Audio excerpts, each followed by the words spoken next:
All right, so we're talking about Fast and the Furious, not the Fast and the Furious, Fast and Furious, which is just weird titling. But I guess this is where this franchise at. I surprisingly enjoyed this movie, and I actually think I kind of like this movie. I think the first three movies were just boring and didn't really have any major characters I really cared about. But this one was goofy and kind of had some fun to it. You get the opening action scene, which is awesome and really hooks you in for the rest of the movie. Like when I turned it on and I saw that, I was like, "Oh, this movie's a little bit different," and I had some fun with that.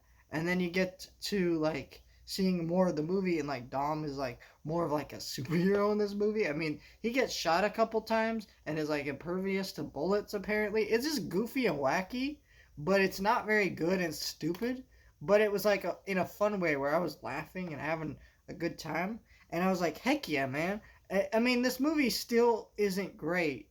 It's still like another kind of boring plot about racing, but because there was some more action and characters I kind of enjoyed, it made me curious to want to watch the other ones, which the other ones didn't do. I watched these three movies and I was like, this is the Fast and Furious movies. This is what I've been watching. This is what everybody's been crazy about for like over a decade now, like 20 years.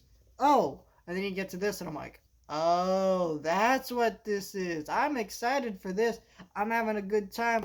Yeah, baby, let's watch more of this shit. I was like having a ball with this. And so, yeah, I really enjoyed Fast and the Furious. It was like, oh, okay. And so, like, I'm curious about five. I think five is the one where the Rock's introduced, and I've heard that one's pretty good. But this one, I had a ball with this one. And, I had some good time with it.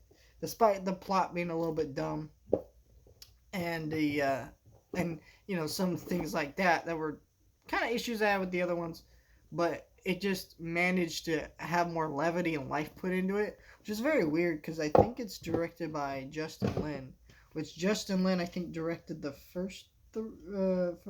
the second one or the third one, whatever one. He directed one of them, so it's really weird that his direction was suddenly had more life put into it. I don't know what that's about, but I had a good time, and I'm excited to see where this franchise goes next, which is not something I could say for the first three whatsoever. If that was all the Fast and Furious movies were, I would have quit because they were just not great. But this one was an awesome time.